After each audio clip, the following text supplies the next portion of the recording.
Hello மக்களே, நம்ம ஊர் கண்காட்சியெல்லாம் நீங்கள் பார்த்துருப்பீங்க. அமெரிக்காவில் நியூ ஜெர்சியில் எங்கள் கவுண்டியில் நடந்த ஒரு கண்காட்சிக்கு தான் உங்கள் எல்லாரையும் கூட்டிகிட்டு போகிறேன் வாங்க. ஸோ அமெரிக்காவில் எல்லா சம்மர் சீசன்லேயும் எல்லா ஸ்டேட்ஸ்லேயுமே கண்டிப்பாக ஏதாவது ஒரு ஃபெஸ்டிவல் போயிட்டே தான் இருக்கும். ஸோ எங்கள் கவுண்டியில் எல்லா வருஷமும், எங்கள் கவுண்டின்னு இல்லை, நியூ ஜெர்சியில் இருக்கிற எல்லா கவுண்டிலையுமே இந்த சம்மர் சீசன் அப்போ என்ன ஆகுனா விவசாயிங்களை பெருமைப்படுத்துறதுக்காகவே இந்த ஒரு ஃபெஸ்டிவல் நடத்துவாங்க. ஸோ இந்த ஃபெஸ்டிவல் என்ன இருக்குன்னா நிறைய ரைட்ஸு, அதுக்கப்புறம் சாப்பாடு, ரொம்ப ஜாலியாகவே இருக்கும். ஸோ இதில் நம்ம செலவு பண்ணுற ஒவ்வொரு காசுமே அந்த விவசாயிங்களுக்கு போகிற மாதிரி தான் இந்த ஒரு எக்ஸிபிஷன் எல்லா வருஷமும் நடத்துவாங்க. ஸோ இன்னையோட இந்த ஃபெஸ்டிவலுக்கு டுகு குட்டு, நானும் ஸ்ரீதரெல்லாம் வந்திருக்கிறோம். செம்ம ஜாலியாக இருந்துச்சு. நிறைய ரைட்ஸ் இருந்தது. எல்லாம் கொஞ்சம் பயமுடுத்துகிற மாதிரியே தான் இருந்தது.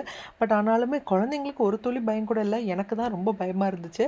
ஸோ நானும் ஸ்ரீதரும் கடைசியில் இந்த ஒரு ரைடுக்கு வந்துட்டு போயிருந்தோம். பார்க்கணும், கடவுளே எனக்கு ஏன்டா போனோங்கிற அளவுக்கு ஆயிடுச்சு.